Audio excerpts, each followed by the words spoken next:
Total displacement, 44,500 tons. Length, 680 feet.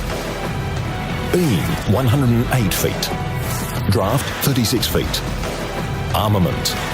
Primary armament, 9 Mark 6 guns in 3 turrets. Caliber, 16-inch.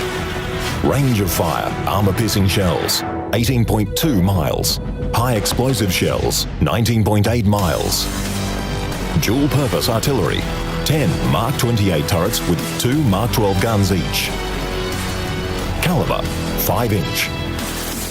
Anti-aircraft artillery, 12 quadruple Bofors guns. 48 Oerlikon Mark 2, 3, 4, 78 cannons. Air group from 2 to 3 OS-2U float planes. Armour.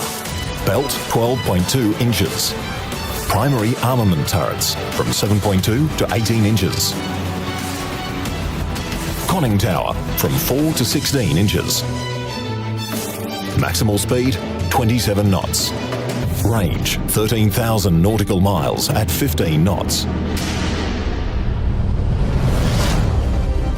US engineers managed to give the new battleships quite a high speed and an impressive self-sustainability. The vessels were agile enough to escort aircraft carriers, and the cruising range allowed them to sail halfway around the globe. The key to this endurance was the main power plant of the Alabama, installed in 4 engine rooms.